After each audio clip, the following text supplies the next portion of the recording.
Chers amis, frères et sœurs de Baïf, de vieux habitants de Saint-Robert, bonsoir. Eh bien, voilà déjà quelques jours que nous partageons ensemble la vérité.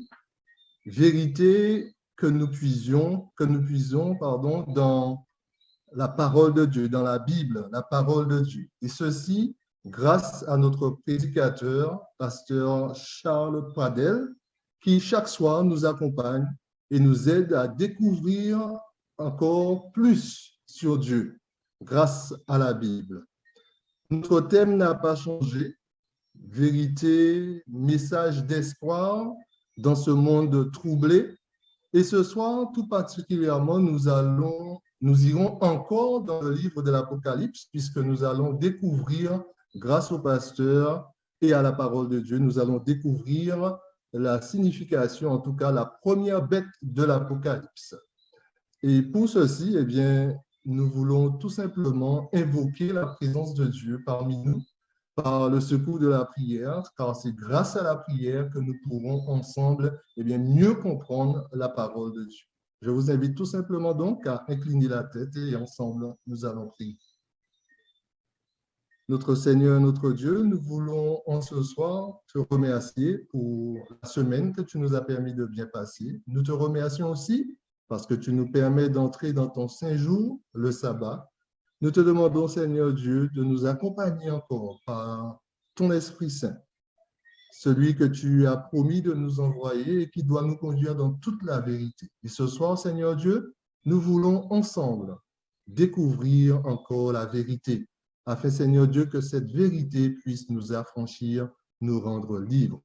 Permets, ô notre Dieu, notre Père, que ton Esprit puisse nous accompagner, qu'il puisse nous conduire, qu'il puisse nous guider, et ainsi donc, Seigneur Dieu, que nous puissions après sortir plus enrichis, mieux te connaître et permettre à chacun de nous, Seigneur, de pouvoir, te servir davantage. Reste avec nous en ce soir, nous t'en supplions au nom de Jésus et pour ta gloire. Amen.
Bonsoir. Bonsoir. Comment ça va? Moi, ça va mieux qu'hier. Donc, je vais vous donner des modalités pour l'inscription au concours. Vous avez deux choix. Soit vous scannez le QR code qui est affiché, ceci à partir de 18h30, ou soit vous vous inscrivez sur le site Internet, ceci toute la journée. Pour les habitués, je vous demande de noter votre identifiant, c'est-à-dire le pseudo et le mot de passe que vous avez choisi.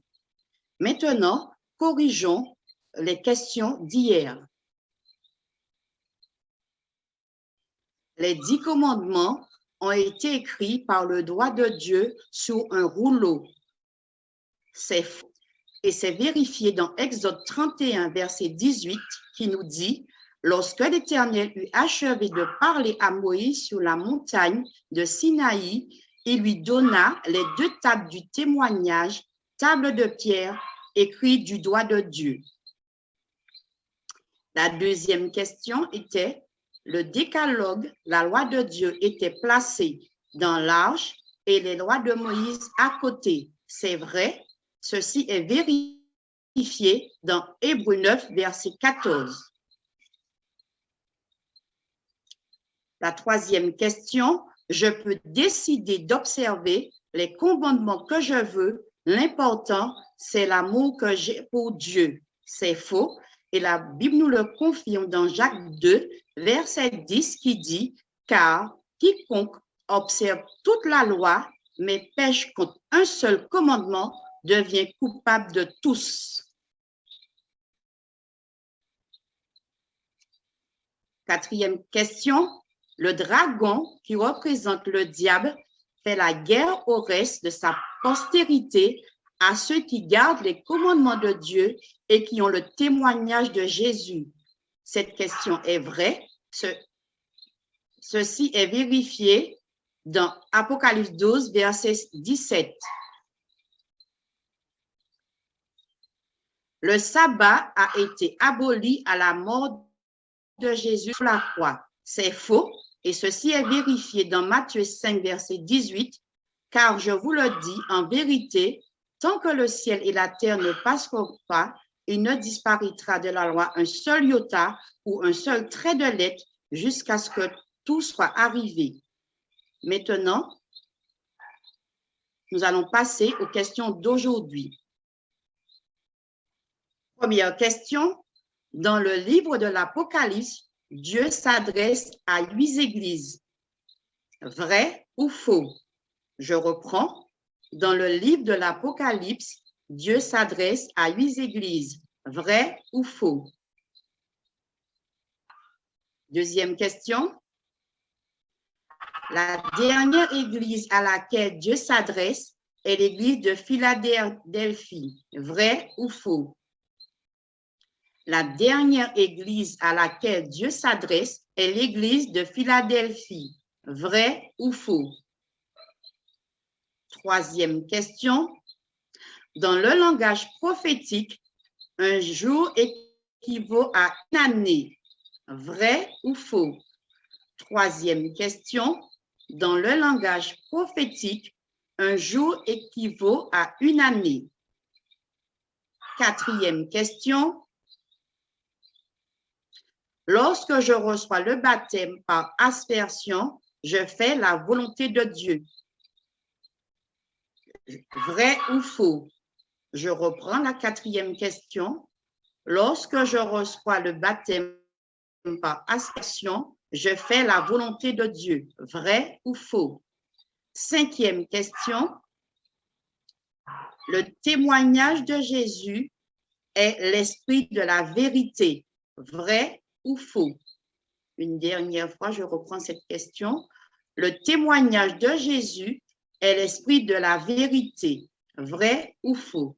Maintenant, chers amis, vous avez 30 secondes pour vérifier vos questions. C'est parti.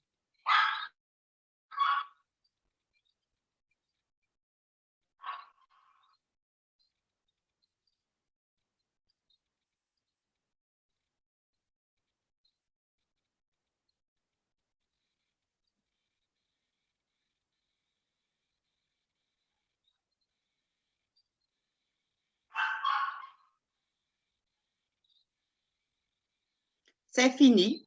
Je vous dis bonne écoute et à la semaine prochaine. Au revoir.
Mesdames et messieurs, chers amis, bonsoir. Permettez-moi de vous souhaiter un bon sabbat.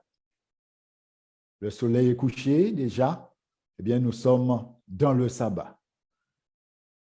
Et je profite pour dire que demain, le programme va se poursuivre effectivement sur cette plateforme Zoom et aussi dans les églises.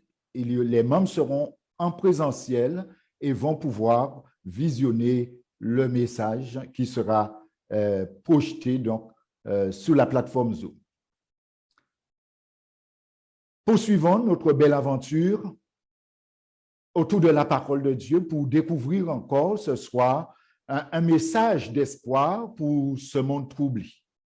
Et ce soir, nous allons identifier la première bête d'Apocalypse 13. Le but du message de ce soir, chers amis, c'est, comme Dieu l'a dit à Jean au début du livre de l'Apocalypse, c'est afin de faire savoir les choses qui devraient subvenir dans la suite des temps, afin d'avertir ses enfants. Comme on le sait, la Bible utilise plusieurs symboles pour faire passer des messages. Dans l'Apocalypse, Jésus s'est lui-même présenté sous le symbole de 2 bêtes. Chaque bête représente une mission. Dans Apocalypse chapitre 5, verset 5, il est le lion de la tribu de Juda qui a vaincu le lion rugissant et dragon à la fois qui cherche à dévorer les enfants de Dieu. Au verset 6, il est l'agneau immolé qui a versé son sang pour racheter les hommes pour Dieu. Et dans Apocalypse 13, il est parlé, chers amis, de 2 bêtes qui vont jouer les dernières scènes de l'histoire de cette planète avant le retour de Jésus. Aujourd'hui, nos yeux doivent se diriger dans cette direction. Aussi, pour bien comprendre les messages envoyés par Dieu, il nous faut donc identifier ces bêtes. Comme nous l'avions dit, il ne faut pas voir bête comme étant quelque chose de mauvaise, n'est-ce pas? Jésus a été considéré, comme je l'ai dit déjà, comme une bête, un agneau, un lion. Bête, ce n'est qu'une description pour caractériser un système de gouvernement, de fonctionnement, une orientation dans une mission. Et comme on l'a vu avec Jésus, la mission peut être positive ou négative. Jésus assure, bien entendu, le côté positif. Alors, j'aimerais voir avec vous, avant d'aller plus loin, les quelques symboles que nous donne la Bible pour bien comprendre la prophétie. Parce que la prophétie est question de symboles, d'images, et il faut les décrypter. Alors, dans la Bible elle-même, elle s'explique et elle donne les correspondances. Alors, les eaux, eh bien, signifient dans Apocalypse 17, 15, les nations, les peuples et les langues. Donc, les gens. Dès que la prophétie parle d'eau, il faut penser systématiquement, pas à eau, mais penser aux nations, aux peuples ou aux langues. Le vent, dans la prophétie, eh bien, signifie les guerres, les conflits. Et vous pouvez trouver la signification dans Jérémie 49, versets 36 et 37. Maintenant, les bêtes, dans la prophétie, sont des royaumes. Dès qu'on parle de bêtes, il s'agit de royaumes. Et dans Daniel 7, verset 17, vous avez effectivement la signification. Alors, chers amis, mesdames et messieurs, nous allons partir avec le prophète Daniel qui donne la clé. Écoutez attentivement, hein, qui donne la clé pour comprendre les bêtes de l'Apocalypse. Pour comprendre les bêtes de l'Apocalypse, il nous faut obligatoirement considérer, eh bien, les prophéties de Daniel. Donc, nous allons suivre de près ce qui est dit plus de 500 ans avant Jésus-Christ. Et comme je vous parle de date avant Jésus-Christ, vous comprenez qu'il il s'agit de l'histoire. Nous allons faire un peu d'histoire. Les historiens qui sont sur la plateforme vont se retrouver aisément. Mais rassurez-vous, c'est simple. Nous allons donc faire un peu d'histoire pour voir tout simplement que la prophétie, c'est l'histoire révélée à l'avance. Dans Daniel 7, au verset 2, voilà ce qu'il a dit. Je regardais pendant ma vision nocturne, et voici les 4 vents des cieux firent irruption sur la grande mer. Alors, avec moi, je regardais pendant ma vision nocturne, et voici les 4 vents des cieux. Vent, ça veut dire guerre, conflit. Ça veut dire que Daniel voit des guerres, des conflits, et qui firent irruption sur quoi? Sur la grande mer. La mer, c'est de l'eau. Donc, parmi les peuples. Parmi les peuples. Vous voyez, c'est simple pour décrypter la prophétie. Ainsi, Daniel, au verset 3, continue et dit, « Et 4 grands animaux sortirent de la mer, différents l'un de l'autre. » Nous venons de voir, et je crois que vous avez pris une feuille pour noter les textes, pour pouvoir vérifier ce que nous disons, parce que je ne peux pas lire tous les textes ici, le temps serait trop court. 4 grands animaux. Donc, ça veut dire 4 puissances, 4 royaumes. Nous avons dit, quand la Bible parle dans la prophétie d'animaux, de bêtes, il s'agit de royaumes. Donc, 4 grands royaumes vont émerger, n'est-ce pas, différents l'un de l'autre. Et voilà ce que Daniel va dire au verset 4. Le premier était semblable à un lion et avait des ailes d'aigle. Je regardais jusqu'au moment où ses ailes furent arrachées. Le lion, c'est le roi des animaux, donc il est question de puissance, n'est-ce pas? Donc, le premier royaume qui émerge, ces 4 animaux qui émergent de la mer, ça veut dire qu'ils ont émergé parmi les nations suite aux guerres. Eh bien, le premier royaume est symbolisé par le lion qui possède des ailes. L'aile, dans la prophétie, c'est la rapidité. Rapidité. Il continue et dit, « Il fut enlevé de terre et mis debout sur ses pieds comme un homme, et un cœur d'homme lui fut donné. »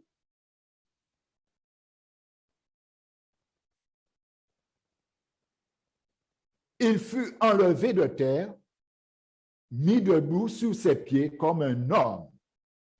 Chers amis, l'histoire nous révèle que sur les murs de l'antique Babylone, on trouve le lion ailé qui était le symbole adopté par les dirigeants de cet empire. Par conséquent, nous comprenons bien qu'on fait mention ici de l'empire babylonien.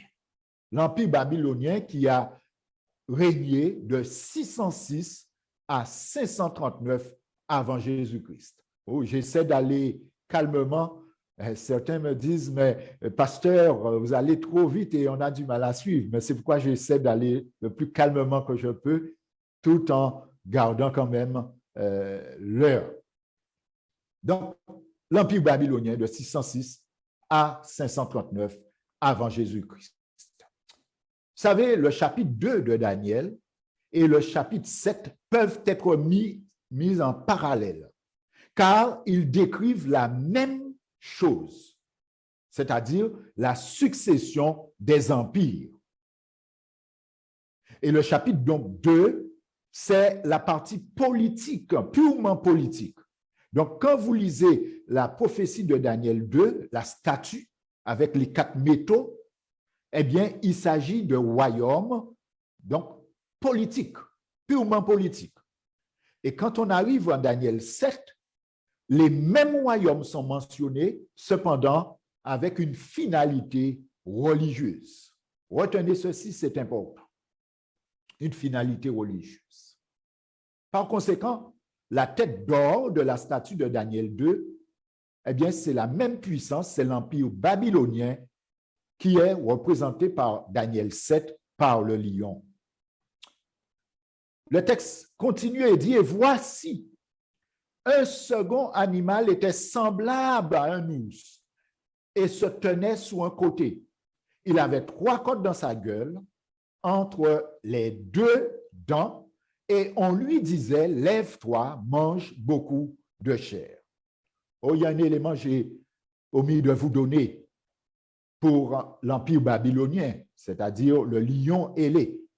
Les ailes furent arrachées, ce qui veut dire que sa puissance, sa rapidité s'est stompée et une autre puissance allait prendre la place. Donc, c'est l'ours qui représente cette puissance. Maintenant, il est dit qu'il va se mettre debout comme un homme. Rappelez-vous, pour ceux qui ont une connaissance de l'histoire et qui ont déjà étudié, eh bien, le Nebuchadnezzar ou Nabuchodonosor, dans les livres d'histoire, on va trouver Nabuchodonosor, eh bien, cet homme va se mesurer à Dieu, un homme orgueilleux, jusqu'au point où il va finir par accepter que Dieu est le Dieu du ciel, est le Dieu qui mérite toute adoration et va l'adorer. Alors, je disais donc, les ailes furent arrachées et un autre royaume va prendre la succession. Ce royaume est représenté par l'ours qui est sous un côté. Pourquoi l'ours est sous un côté? Tout simplement parce qu'on fait mention ici à 2 puissances qui vont conquérir Babylone. Il s'agit des Mèdes et des Perses. Les Mèdes étaient moins puissants que les Perses. Rappelez-vous, les Mèdes, c'est Darius qui dirigeait les Mèdes, et les Perses, c'est Cyrus. D'accord? Donc, c'est la raison pour laquelle l'ours est sous un côté, ou plutôt, pense sous un côté. Les 3 côtes,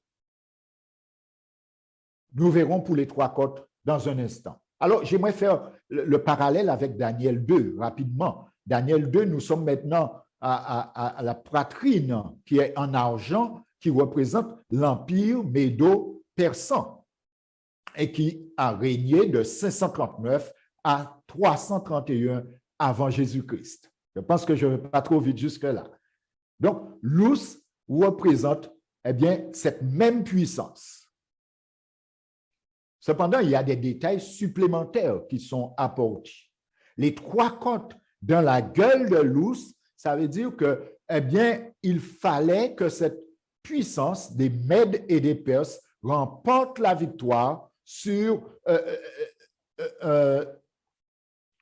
un territoire, n'est-ce pas, du bassin méditerranéen pour remporter la victoire sur Babylone. Et il s'agit donc de la Lydie, l'Égypte et la Libye. Donc, les Mèdes et les Perses ont vaincu la Lydie, l'Égypte et la Libye, ainsi ont pris le pouvoir et sont devenus une puissance mondiale. Et c'est pourquoi nous disons un royaume. Daniel continue et dit, « Après cela, je regardais, et voici un autre était semblable à un léopard, et avait sous le dos 4 ailes. » Là, c'est un léopard, ça veut dire rapidité, mais 4 ailes, c'est très rapide. Après l'Empire médo-persan, quelle puissance qui a régné dans l'histoire? Oh, les historiens vont dire rapidement, c'est les Grecs ont pris le pouvoir. L'Empire grec, avec à la tête Alexandre le Grand. Et dans les livres d'histoire, on trouve Alexandre le Conquérant. Il est toujours montré sous son cheval. Très jeune, Alexandre le Grand va conquérir l'Empire médo-perse. Donc, l'Empire grec prendra le pouvoir. Comme un oiseau, le texte dit, cet animal avait 4 têtes et la domination lui fut donnée. Donc, les Grecs vont prendre le pouvoir. Maintenant, pourquoi 4 têtes? 4 têtes, tout simplement parce que Alexandre le Grand aimait beaucoup le vin et il en buvait beaucoup. Malheureusement, il mourut très jeune. Aux environs de la trentaine, il meurt et ces 4 généraux vont prendre la succession et vont conduire l'Empire grec. Alors, l'Empire grec a régné de 331 à 168 avant Jésus-Christ. Ça, c'est les livres d'histoire qui nous rapportent tout cela. D'accord? Alors, les 4 généraux d'Alexandre le Grand vont, après sa mort, vont prendre la direction de l'Empire grec. Il s'agit de Cassandre, de Lysimaque, de Ptolémée et de Séleucus. Certainement, certains se rappellent de ces noms. Daniel 7, verset 7 dit, « Après cela, je regardais pendant mes visions nocturnes, et voici, il y avait un 4e animal, terrible, épouvantable et extraordinairement fort. Il avait de grandes dents de fer et mangeait, brisait et foulait aux pieds ce qui restait. Il était différent de tous les animaux précédents et il avait 10 cornes. 10 cornes. » Mes amis, après l'Empire grec, quelle puissance a pris, selon l'histoire, le pouvoir sur les Grecs? Il s'agit des Romains. L'Empire romain, donc, va prendre la direction du monde entier. Nous parlons de puissance mondiale. C'est pourquoi nous parlons de royaume. Ainsi, Rome, donc, va être un empire qui va régner et qui est représenté par les jambes de fer de la statue de Daniel. Mais dans Daniel 7, on ne mentionne plus les jambes vraiment, on va à la fin du règne de l'Empire romain parce que cet Empire romain va être divisé en 10 nations. Et nous sommes aux orteils de la statue de Daniel 2. Et c'est pour cela que le dragon a 10 cornes, donc 10 puissances, parce que corne, ça veut dire puissance, sur sa tête. Et rappelez-vous, l'Empire romain avait une discipline, une loi de fer, mais ça brisait et ça rompait tout. Et beaucoup de gens sont morts sous cet empire. Rappelez-vous, Jésus a été crucifié, mis à la croix sous le règne de l'Empire romain. Ainsi, donc, cet animal terrible et qui va tout écraser, comme il est dit, voilà, cet empire va être divisé par des nations, attaqué par des nations barbares et va le morceler en 10 parties. Et c'est là que prend naissance l'Europe. Les 10 nations barbares vont attaquer et vont diviser. Ce n'est pas un autre royaume, mais c'est l'Empire romain qui est divisé.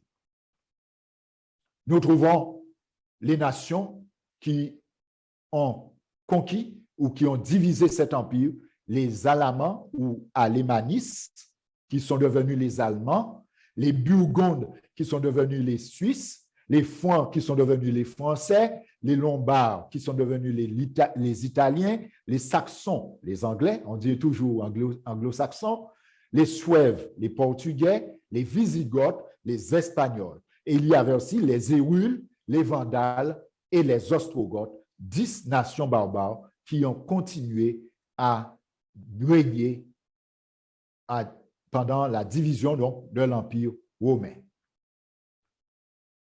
Voilà la base de l'Europe. Et cela donc a commencé en 457. Voilà ce qu'il est dit. Je considérais les cornes, et voici une autre petite corne sortie du milieu d'elle, et 3 des premières cornes furent arrachées devant cette corne. Nous sommes au verset 8.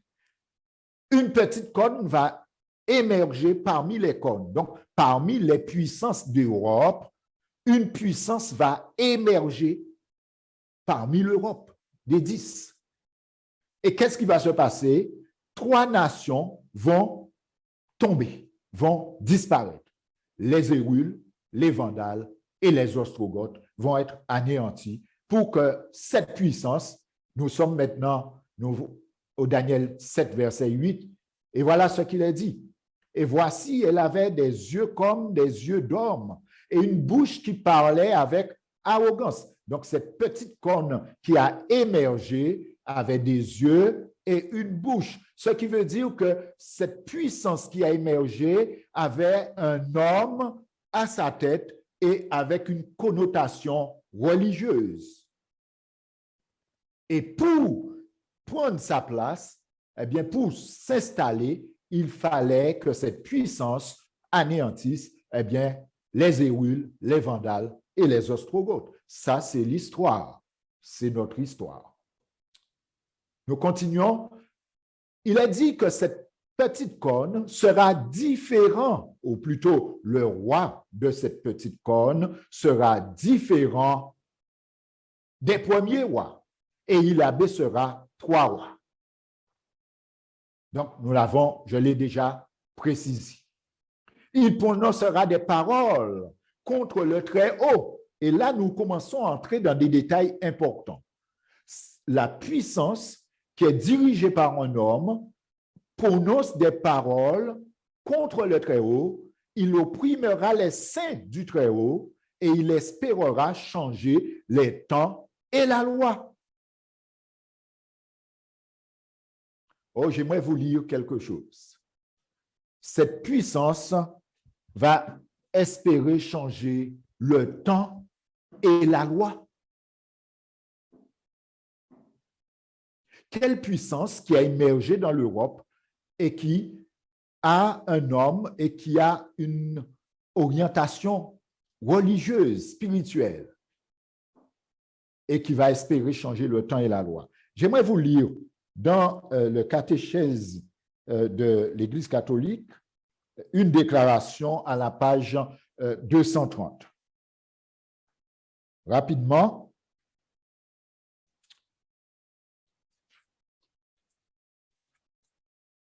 le pape, évêque de Rome et successeur de Saint-Pierre, est principe perpétuel et visible et fondement de l'unité qui lie entre eux soit les évêques, soit les multitudes des fidèles. En effet, le pontife romain assure l'Église en vertu de sa charge de vicaire du Christ et de pasteur de toute l'Église un pouvoir plénier, suprême et universel qu'il peut toujours librement exercer. Et à la page 231, il est dit « De cette infaillibilité, le pontife romain, chef du collège des évêques, jouit du fait même de sa charge qu'en tant que pasteur et docteur suprême de tous les fidèles est chargé de confirmer ses frères dans la foi. Il proclame par un acte définitif un point de doctrine touchant la foi et les mœurs. » Voilà la déclaration qui est faite ici, chers amis, dans le catéchisme et qui est enseignée. Ce qui veut dire que l'Église reconnaît tout naturellement avoir le pouvoir de changer et de transformer même les doctrines. Et voilà, le texte continue dans Daniel 7, verset 25, qui dit « Et les saints seront livrés. » Retenez bien, hein? Les saints seront livrés entre ses mains pendant un temps, des temps et la moitié d'un temps. Un temps, des temps et la moitié d'un temps. Retenez ceci. Ainsi, il espérera changer le temps et la loi. Donc, comment va-t-il faire pour changer le temps, ou essayer en tout cas de changer le temps et la loi? Tout simplement, chers amis, en déplaçant le jour d'adoration. Le sabbat, qui est le jour d'adoration de Dieu, samedi, a été changé au premier jour de la semaine, dimanche. Ainsi, le temps a été changé, mais aussi la loi. Voilà, le temps et la loi.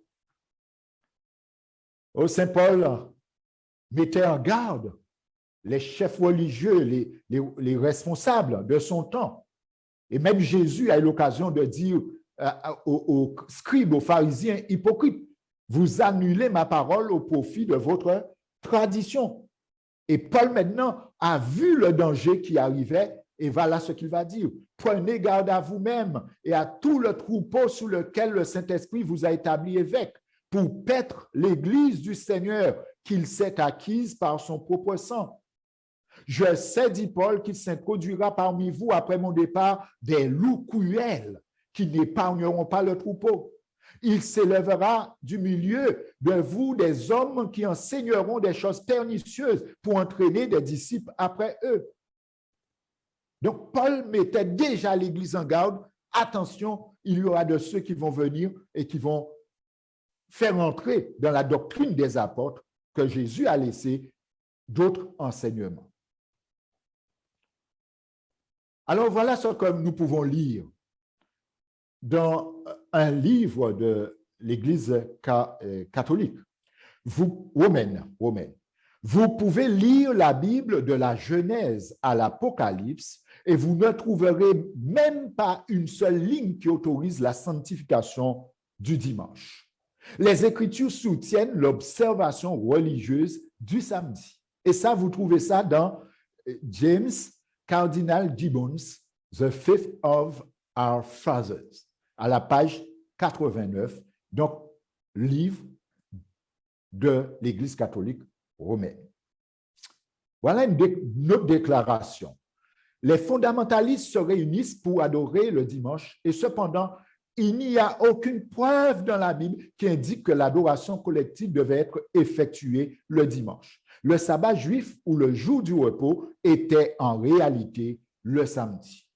Et il continue, c'est l'Église catholique qui a décidé que le dimanche serait le jour d'adoration pour les chrétiens en hommage à la résurrection, et on va dire à la résurrection de Jésus. Et là, c'est écrit dans le livre Carl Keatings, Catholicism and Fundamentalism, de page 38. L'Église encore, c'est l'Église qui déclare cela. L'Église reconnaît. Vous demandez à un prêtre, le prêtre vous dira exactement ce que je suis en train de vous lire.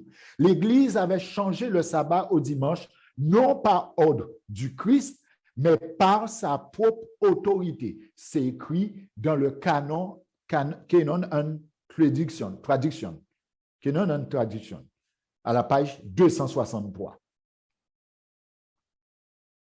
Voilà ce que Dieu maintenant dit, car je suis l'Éternel et je ne change pas. Et nous l'avons vu la dernière fois. Le sabbat, donc, est un mot hébreu, je l'ai dit déjà, qui signifie repos. Dimanche était le nom donné par les païens au premier jour de la semaine parce que c'était le jour où ils adoraient le soleil. Et nous trouvons ça dans l'encyclopédie à la page 561, pardon. Dimanche, dias solis, jour du soleil. Sunday, sun, soleil, day, jour. Mes amis, les Égyptiens, les Babyloniens et plusieurs anciennes cultures adoraient le soleil. Alors, la question pour nous, pourquoi tant de personnes adorent le jour, le dimanche et pas le samedi aujourd'hui? Tout simplement parce que, je vais faire vite parce que nous en avons parlé déjà, eh bien, les chrétiens étaient persécutés, rappelez-vous, étaient persécutés, tués, et d'ailleurs tous les apôtres ont été tués, il restait un seul apôtre, c'était Jean, qui n'ont pas réussi à tuer, et ils l'ont exilé sur l'île de Patmos, et c'est là que Dieu va lui donner, eh bien, le livre de la Révélation, le livre de l'Apocalypse. Et heureusement que nous avons ce livre, parce qu'au travers de ce livre, Dieu nous révèle des choses pour que nous ne nous laissions pas prendre au piège, pour que nous nous placions du bon côté et ainsi être avec Dieu quand il reviendra. Ainsi, eh bien, les Romains persécutaient, tuaient, jetaient les chrétiens dans l'arène avec des lions et voyant que plus ils tuaient des chrétiens, plus la foi des autres chrétiens augmentait, eh bien, ils se sont dit, mais nous allons changer de stratégie. Au lieu de les persécuter, nous allons nous faire chrétiens. Et en nous faisant chrétiens, nous allons faire entrer dans l'enseignement apostolique, eh bien, nos croyances, nos traditions.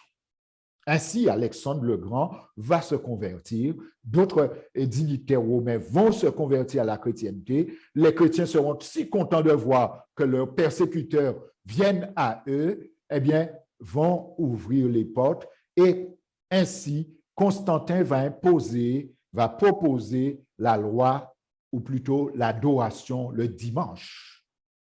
Malheureusement, je passe vite, d'accord? Et les dirigeants vont accepter ce compromis. Et à partir de là, nous sommes dans du syncrétisme, c'est-à-dire la parole des apôtres mélangée avec les enseignements, les croyances de Rome et des autres nations, les traditions. Ça, c'est du syncrétisme. Et nous avions dit déjà, n'est-ce pas, Satan est un grand séducteur. Dieu demande l'adoration, mais lui aussi, il a séduit les anges, il a séduit Adam et Ève, il continue à séduire des hommes. Et aujourd'hui, nous devons faire attention. C'est pourquoi Dieu nous avertit. Nous devons faire très attention. Il propose aussi son jour d'adoration. D'accord? Mais voilà ce que Dieu dit. Pourquoi transgressez-vous mes commandements au profit de votre tradition? C'est Jésus qui dit cela aux chefs religieux qui voulaient le condamner alors qu'eux ne respectaient pas la loi de Dieu. Si vous m'aimez, gardez mes commandements. Ce sont des textes que nous avons déjà lus, n'est-ce pas? Nous passons. Avec cette analyse historique, mes amis, nous allons pouvoir identifier la bête de l'Apocalypse 13. OK. Qui va nous montrer effectivement que, eh bien, ce qui est dit dans Daniel, c'est la réplique de ce qui est dit dans Apocalypse 13. En tout cas, pour la première bête. Voilà ce que Apocalypse 13, verset 1er dit. Et il se tint sur le sable de la mer, puis je vis monter de la mer une bête qui avait 10 cornes et 7 têtes, et sur ses cornes 10 diadèmes, et sur ses têtes des noms de blasphème. Des noms de blasphème.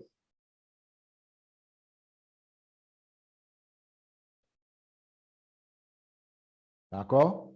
Et il se tint sur le sable, on voit monter une bête qui avait 10 cornes et 7 têtes, et sur ses cornes 10 diadèmes, et sur ses têtes des noms de blasphème. Verset 2. La bête que je vis, dit Jean, était semblable à un léopard. Retenez, ses pieds étaient comme ceux d'un ours, et sa gueule comme une gueule d'un lion. Le dragon lui donna sa puissance et son trône, et une grande autorité. Qu'est-ce qu'on nous dit là? Remarquez bien.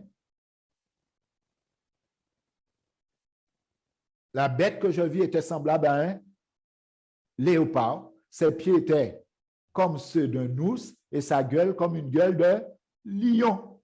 On voit les bêtes qui étaient représentées dans Daniel 7 se retrouvent ensemble dans cette bête qui monte. Ce qui veut dire que, et on ne mentionne pas le grand dragon, on dit que maintenant, le dragon lui donna sa puissance et son trône. Donc, les bêtes constituent des royaumes, car les bêtes n'ont pas de trône et n'exercent pas d'autorité et ne parlent pas pour blasphémer Dieu. Nous retrouvons ici les caractéristiques des animaux de Daniel 7, comme je viens de vous dire. Lion, ours, léopard. Et Rome va prendre dans toutes les cultures les éléments de culte. Rome va puiser dans le culte babylonien, dans le culte médo-persane, dans le culte grec, et maintenant, ça va faire un syncrétisme maintenant et va continuer à régner. Le dragon lui donna sa puissance et son trône. Ce qui veut dire que là où se trouve le siège, cela va être donné à cette puissance. Mais nous verrons cela tout à l'heure.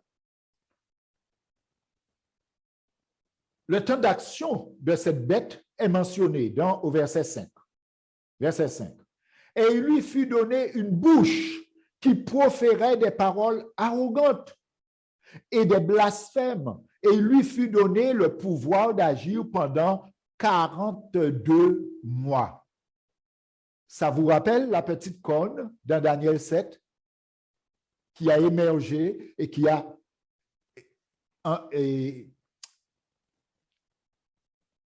exterminé trois autres nations. Cette petite corne parlait avec arrogance et proférait des blasphèmes. Donc, c'est la même chose qui est dit ici. D'accord?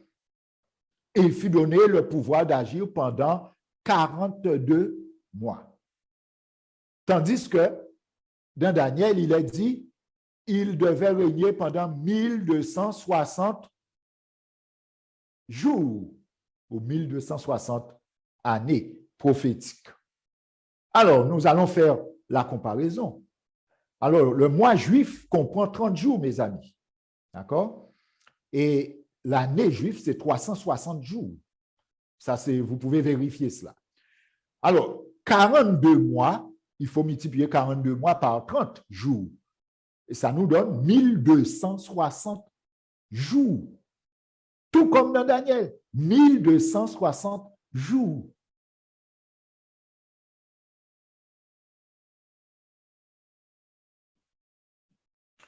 Maintenant, dans Daniel, qu'est-ce qu'il est dit? Dans Daniel, il est dit un temps, des temps et la moitié d'un temps. Un temps, c'est une année. Ça veut dire 12 mois. Alors, j'ai fait le calcul pour vous. 12 fois 30 égale 360. 12 fois 30 jours, 360. Un temps, des temps. Des temps, c'est 2 ans. Ça veut dire 24 mois. Donc, si 12 mois, c'est 360, 24 mois, c'est 720. 720 jours. Plus et la moitié d'un temps. La moitié d'un temps, c'est la moitié d'un an. Ce qui veut dire 6 mois.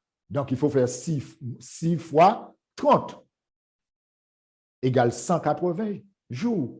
Et quand on fait le calcul, ça nous donne 1260 jours. Donc, la petite corne de Daniel 7 et la bête d'Apocalypse 13 qui monte de la mer, c'est la même puissance et qui doit régner pour la même période de temps, 1260 jours, c'est-à-dire 1260 années. Même période de temps.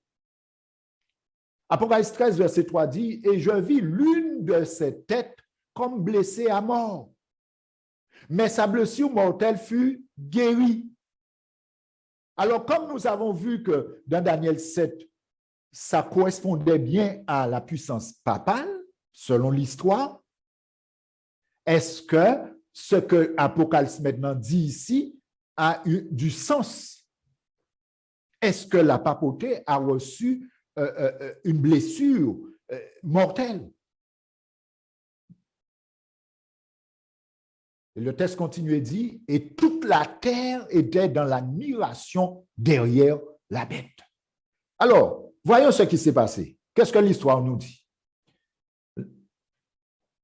Napoléon Bonaparte, eh bien, va faire la guerre. Et son général Berthier va emprisonner le pape Pie VI. Et le pape Pie VI va mourir en prison. Et cela, nous sommes en 1798. Donc, le pape Pie VI meurt en prison et il va passer un certain temps où la papauté n'aura pas de pape. Regardez dans l'histoire. Il va recevoir une blessure mortelle, mais sa blessure va guérir.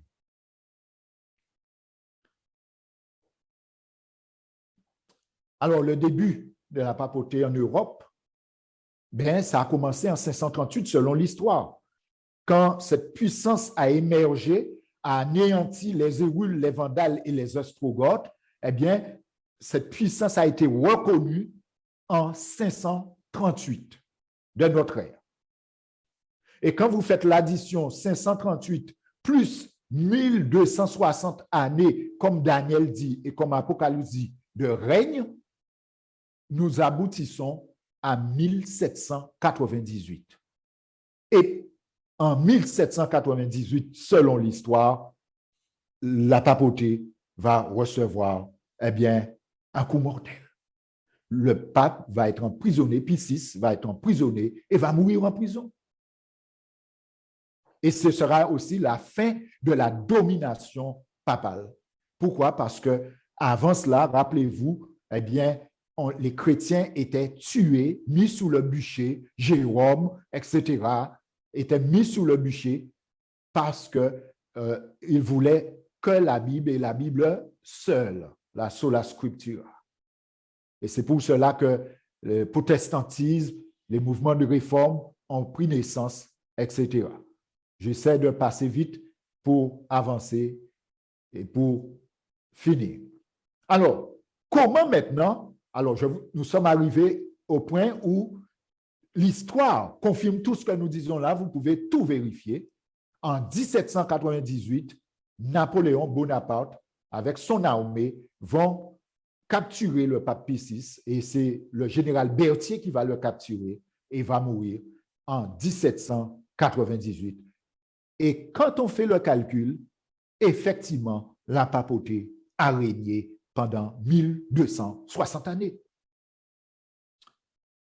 Après un certain temps, eh bien, rappelez-vous, Mussolini et Gaspari, ça vous dit quelque chose, dirigeants italiens, vont signer un accord avec la papauté pour redonner à la papauté son prestige, sa puissance d'antan.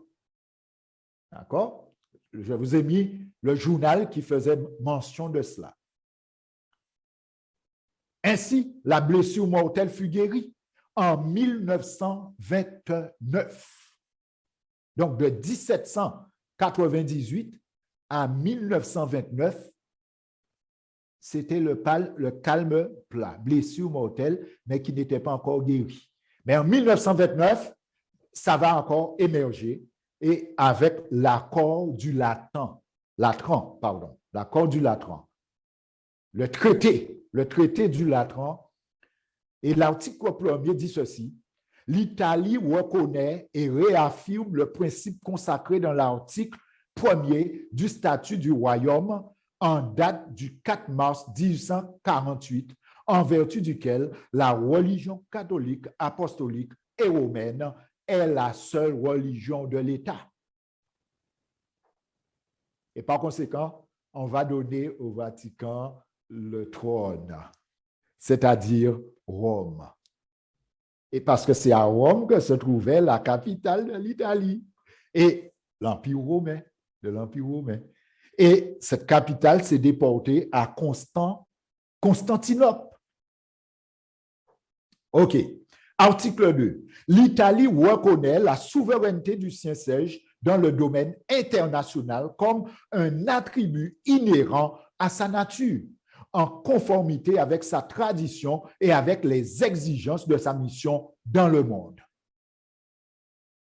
Ainsi, la papauté va reprendre la force et maintenant va commencer à visiter le monde avec quelqu'un que vous connaissez, le pape Jean-Paul II. C'est le pape qui a visité le plus le monde, Jean-Paul II. Il va visiter presque tous les pays, même les pays communistes. Même les pays communistes. Pourtant, les communistes ne sont pas d'accord avec la religion. Mais partout où il est passé, dès qu'il disait un mot, on l'exécutait, ce qu'il disait. Ainsi, la papauté a gagné une influence mondiale, prestige et prééminente. Mes amis, vous avez été témoins de tout cela. Apocalypse 13, verset 8, maintenant. Et tous les habitants de la terre l'adoreront, ceux dont le nom n'a pas été écrit. Écoutez attentivement. ceux dont le nom n'a pas été écrit dès la fondation du monde, dans le livre de vie de l'agneau qui a été immolé. Quand on dit cela aujourd'hui, certaines personnes disent, mais on ne peut pas comprendre ça, quoi, dit là. On ne peut pas comprendre. Parce que, papa, un qui bon bitin a dit, il a dit l'amour, la paix, c'est un qui de ça il a parlé.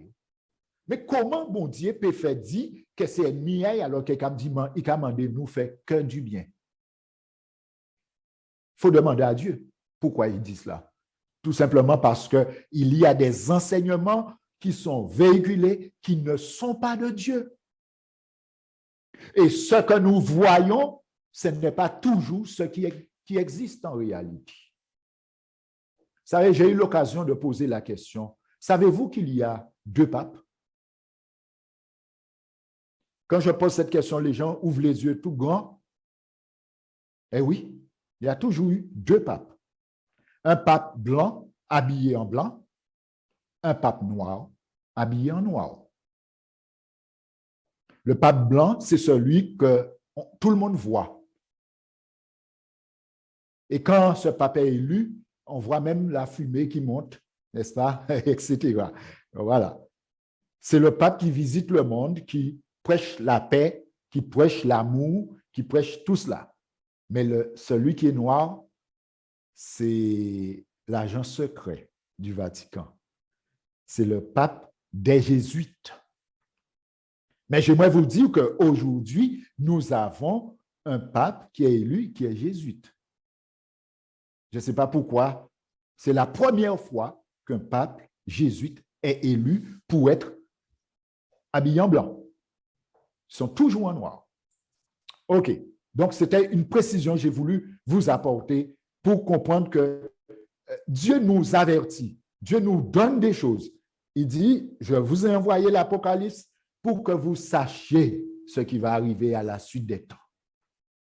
Que nous réserve l'avenir, chers amis. Que nous réserve l'avenir. Rappelez-vous, Dieu nous met en garde et nous dit, ceux qui vont adorer cette bête vont subir aussi les conséquences. Alors, nous avons défini, en résumé, la puissance qui est symbolisée par la petite corne de Daniel 7 est la même puissance de la bête qui monte de la mer de Daniel 13, c'est-à-dire la papauté. Les changements qui ont été opérés par cette puissance, il faut l'avouer, ils ne démentent pas. Au contraire, ils disent, nous avons décidé de changer.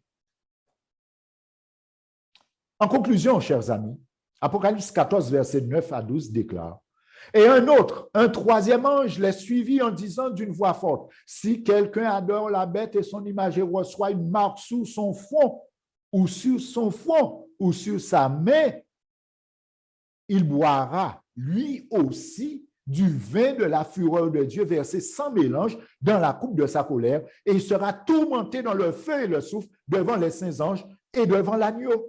Et la fumée de leur tourment monte au siècle des siècles, et ils n'ont de repos ni jour ni nuit, ceux qui adorent la bête et son image, et quiconque reçoit la marque de son nom. C'est ici la persévérance des saints qui gardent les commandements de Dieu et la foi de Jésus. Voyez, à chaque fois, ça revient. Donc, Dieu met dans la balance ceux qui vont se pencher du côté de cette puissance et ceux qui vont se pencher de son côté. Il nous faut choisir. Oh, chers amis, mesdames et messieurs, le dernier conflit se prépare activement. C'est ce que l'Apocalypse nous dit. Dieu nous a avertis dans ce passage. Demain, nous allons voir ce que l'avenir nous réserve avec la deuxième bête en collaboration avec la première. Tout se déroule maintenant sous nos yeux. La fin est très proche. Il faut choisir son camp et bien le choisir, car il n'y aura que 2. Ceux qui adoreront uniquement la bête et ceux qui adoreront l'agneau, Jésus-Christ. Alors, dans quel camp serez-vous? Dans quel camp voulez-vous être? Parce que si la parole de Dieu est prêchée encore, si nous pouvons encore étudier l'Apocalypse, c'est parce que Dieu nous veut que nous sachions ce qui va arriver. Il dit, attention, peut-être vous ne voyez pas clairement les choses, mais il nous avertit de ce qui va arriver. La première bête d'Apocalypse 13 va agir avec la deuxième bête. Donc, demain, soyez avec nous demain matin, sabbat. Nous serons sur la plateforme et nous allons découvrir la deuxième bête d'Apocalypse 13. Dans quel camp voulez-vous être? Ce soir, choisissez d'être avec Jésus et vous serez plus que vainqueurs. En tout cas, depuis quelques jours, nous disons ce qu'il faut, comment il faut pour arriver et avancer avec Jésus-Christ. Vous avez vu, j'ai mis mon numéro de téléphone. C'est parce que vous pouvez m'appeler s'il y a quelque chose qui n'est pas clair. Si vous voulez prendre une décision pour Christ, n'hésitez pas à m'appeler et nous allons vous accompagner dans ce sens. S'il faut clarifier quelque chose, je le ferai avec vous. Vous savez, en 1 heure de temps, on ne peut pas tout dire. C'est pourquoi donc je fais rapidement, je vais vite. Ainsi, mes chers amis, puissiez-vous donc choisir Jésus-Christ. Et encore ce soir, bien, dis-lui dans votre cœur, Seigneur, je veux être avec toi. Aide-moi à ne pas me laisser piéger par des puissances qui existent, mais à te faire confiance et à faire confiance à ta parole. Faites cette prière là où vous êtes. Et ainsi, je vais prier en même temps avec vous. Ô notre Dieu, notre Père, une fois de plus, tu nous révèles des choses cachées. Tu veux, Seigneur, que tes enfants comprennent ce qui se passe actuellement, les enjeux, parce que nous sommes à la fin des temps. Les choses vont s'accélérer. Des lois vont être imposées, certainement. Mais ceux qui ont placé leur confiance en toi doivent rester fermes dans la foi. Oh, permets à tes enfants qui sont en train de faire cette prière dans leur cœur, en te demandant de les aider à faire le bon choix, à ne pas se laisser piéger par quelque puissance qui prône des choses que toi, tu n'as pas enseignées. Et permets-leur, Seigneur, de pouvoir faire le bon choix, de se placer de ton côté avant qu'il ne soit trop tard. Oh, nous l'avions dit, bientôt, nous ne savons pas quand, mais tu diras sans effet. Et quand le sans effet sera prononcé, il sera trop tard pour changer. Permets, Seigneur, que tous ceux qui nous écoutent ce soir puissent faire le bon choix. Dans le nom de Jésus, je t'ai prié. Amen. Alors, demain soir, je rappelle notre thème. Nous allons identifier la deuxième bête d'Apocalypse 13. Venez nombreux pour découvrir, pas demain soir, j'ai dit demain soir, mais demain matin. Demain matin, nous rappelons que les messages aussi sont sur YouTube, mais en différé.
La vie.